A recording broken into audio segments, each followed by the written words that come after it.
Барлықтарыңызға сәлем. Бүгін сіздермен слезы ангела қазақша періштенің көз жасы деп аталатын торт дайындаймыз. Өте дәмді, оңай, менімен бірге болыңыздар. Торт өте нәзік, дәмді болып шығады. Міндетті түрде дайындауға кеңес беремін. Құрамы өте қарапайым. Ең бірінші холодильниктен шыққан сары май. Сары майымыз қатты жұмсақ болмау керек. Және де қантымызды, ұнымызды қосамыз. Қолымызбен сары майды үгітеміз. Песочный тесто болғанша үгіту керек. Осылай видеода көріп тұрғандарыңыздай жасайсыздар.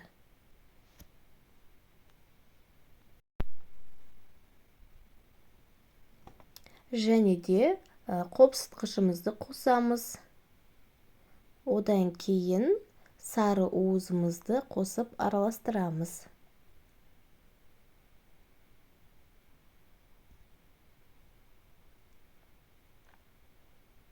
Бізге қамыр бірігу үшін қаймақ немесе қаймақ болмаса айран және де сүт қоссаңыздар болады. Бізге ең бастысы қамырымыз бірігу керек.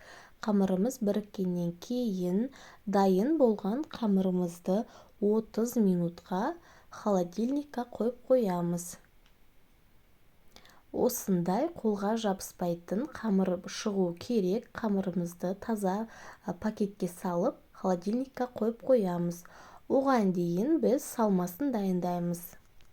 Осындай сүзбемізге сары уызымызды, қантымызды қосамыз. Және де қаймақ қосамыз. Барлығын араластырып еземіз. Бізде сүзбе құрғақ болу керек. Ең соңында осындай манка қоссаңыздар болады. Манка болмаса орнына ұн қоссаңыздар да болады.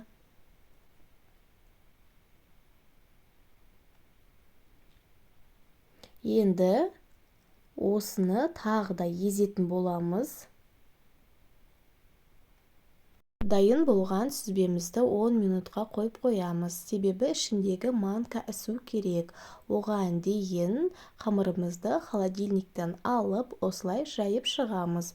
Формамыздың ішіне барлық шетіне жететіндей осылай шет жақтарында дайындап аламыз. Енді сүзбемізді салып шығамыз.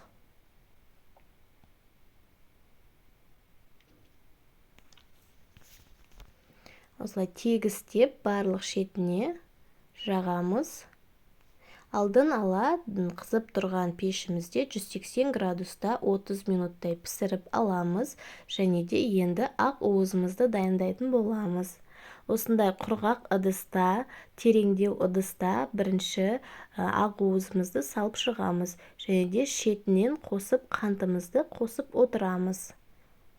Миксердің ең жай скоростынан бастап, осындай көлемге дейін миксерлап шығамыз. Осылай төңкерген кезде ақ уызымыз төгілмейтіндей болу қажет. Сүзбеміздің беті осындай болып қызарған кезде пешімізден аламыз. Пешті өшіру міндетті емес, тура сол градуста пісіретін боламыз. Осылай ақ уызымызды жаңағы тортымыздың үстіне жайып шығамыз. Барлық шетіне бірдей етіп. Енді қасықтың көмегімен осылай тегістеп және де әдемілеп шығатын боламыз.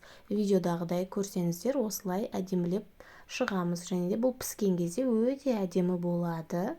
Енді 180 градуста 10 минуттай пісіреміз. Осылай беті қызарған кезде пісті, дайын болды деген сөз.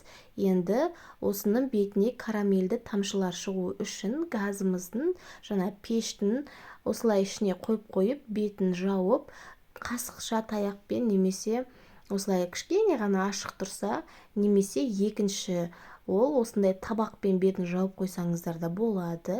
Міне достар, қараңыздаршы, өте керемет тамшылар дайын болды, шықты осылай. 1 сағат 2 сағат табақпен жауып қойсаңыздар осындай керемет тамшылар шығады. Достар, жасап көріңіздер, өте қарапайым. Және де менің каналыма тіркеліп лайк басып комментарий жазуды ұмытпаңыздар. Сіздермен болған ұл болсын, астарыңыз дәмді болсын.